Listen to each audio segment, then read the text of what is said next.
హైదరాబాద్ పాత బస్తీలో ఓ దందా జరుగుతుందంటూ పోలీసులకు సమాచారం వచ్చింది. రంగంలోకి దిగి మాటు వేశారు. గంటల తరబడి పడిగాపులు కాశారు. సమాచారం తప్పేమో ఇక వెనుతిరుగుదాం అనుకుంటూ ఉండగా సరిగ్గా అదే సమయంలో చేతిలో సంచితో ఓ వ్యక్తి అనుమానాస్పదంగా కనిపించాడు. అతన్ని అదుపులోకి తీసుకుని తనిఖీ చేయగా ఆ సంచిలో ఉన్న వాటిని చూసి పోలీసులు కంగు తిన్నారు. ఇలా కూడా నేరాలు చేస్తున్నారంటూ ఆశ్చర్యపోయారు. ఇంతకీ పోలీసులను విస్మయానికి గురి చేసిన ఆ దందా ఏంటి? అక్కడ వారికి దొరికిన ఆధారాలేంటి?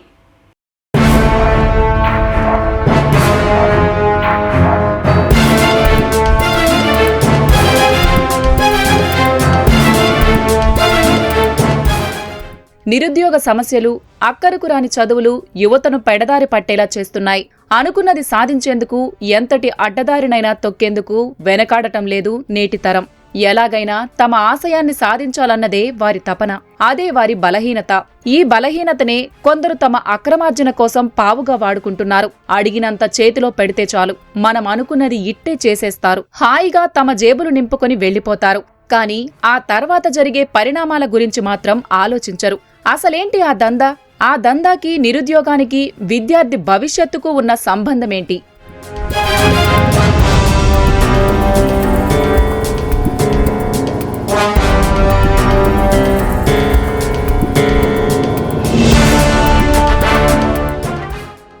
విదేశాలకు వెళ్లి స్థిరపడాలనేది ఎంతో మంది కల. అది అందరికీ సాధ్యం కాదు. వాటికి ప్రతిభ ఎంత ముఖ్యమో చదువుల్లో మార్కుల పరిగణన అంతే ముఖ్యం. విదేశాల్లో చదువులు, కొలువుల కోసం ఏటా లక్షల్లో దరఖాస్తులు వచ్చినా కొన్ని మాత్రమే ఆమోదం పొందుతాయి. ఆ కలను సాకారం చేసుకోలేని కొందరు తప్పుడు మార్గాలను ఆశ్రయిస్తున్నారు. ఎలాగైనా విదేశాల్లో స్థిరపడాలన్నదే వారి ఆకాంక్ష. ఆ బలహీనతే పావుగా వాడుకుని అక్రమార్కులు పబ్బం గడుపుకునేందుకు నకిలీ సర్టిఫికేట్ల తయారీకి తెరలేపారు.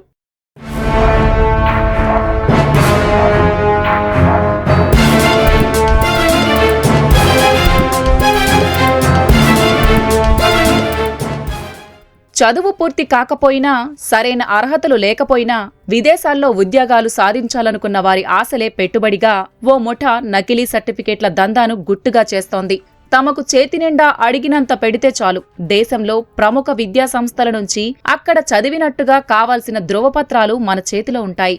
అలా వందల మందికి నకిలీ సర్టిఫికేట్లు అందించి లక్షలు కూడబెట్టుకుంటున్నారు దుండగులు. ఈ దందాపై ఈ నెల 7న మీర్ చౌక్ పోలీసులకు పక్కా సమాచారం అందింది. మాటు వేసి పక్కా ప్రణాళిక ప్రకారం నిందితుడిని అదుపులోకి తీసుకున్నారు. నార్మల్ గా ఎవరైనా 10th ఫెయిల్ స్టూడెంట్స్ ఎవరెవరు ఉన్నారో వారికి యాడ్ చేసి దాని నుంచి almost 30,000, 40,000, 60,000 depending on the capacity amount collect చేసి ఎవరైనా అబ్రాడ్ లో పోవడానికి ఉంటే ఈ ఫేక్ సర్టిఫికేట్ క్రియేట్ చేసి వారికి ఇవ్వడం జరిగింది. దాంట్లో ఇది దుబాయ్ అక్కడ కూడా పోవడం జరిగింది. 15 ఎడ్యుకేషన్ ఫేక్ సర్టిఫికేట్ ఇచ్చేయడం జరిగింది. అట్ ద సేమ్ టైం ఒక వైవో ఫోన్ అండ్ 1 స్కూటర్ కూడా సీజ్ చేయడం జరిగింది. దాంట్లో ఒక అక్యూజ్ పర్సన్ ఇప్పటి వరకు అప్రెంట్ చేయడం జరిగింది. Abdul Rashid Khan is a resident of Chandrangutta. So దాంట్లో కొన్ని ఇంకా కూడా అక్యూజ్ పర్సన్స్ కూడా ఇన్ఫర్మేషన్ వచ్చింది. అది కూడా ఇమీడియట్ గా మనము టీం పెట్టి ఇప్పుడు రిమాండ్ చేయడానికి ప్లాన్ చేస్తున్నాము. నిందితుడి వద్ద లభ్యమైన బ్యాగు చూసిన పోలీసులు విస్మయానికి గురయ్యారు. అందులో దేశంలోని ప్రముఖ విద్యా సంస్థలకు చెందిన నకిలీ సర్టిఫికెట్లున్నాయి. తమిళనాడులోని కాంచీపురంలో ఉన్న ప్రఖ్యాత SRM institute of science and technology, పూణేలోని Maharashtra state board of secondary and higher secondary education కు చెందిన 12వ తరగతి సర్టిఫికేట్లను పోలీసులు గుర్తించారు.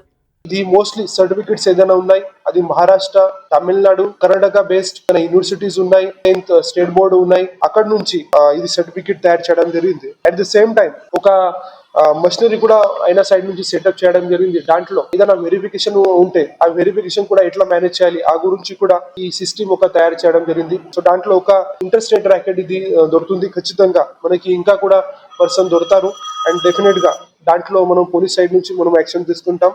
నిందితుడు చంద్రయాణ గుట్టకు చెందిన అబ్దుల్ రషీద్ ఖాన్ గా గుర్తించారు. నిందితుడు విదేశాలకు వెళ్లాలనుకునే వారిని టార్గెట్ చేస్తూ ఈ దందా చేస్తున్నట్లు పోలీసుల విచారణలో తేలింది. ముఖ్యంగా 10వ తరగతి ఫెయిల్ అయిన యువతను టార్గెట్ చేసి వారికి నకిలీ సర్టిఫికేట్లు అంటగడుతున్నాడని పోలీసులు తెలిపారు.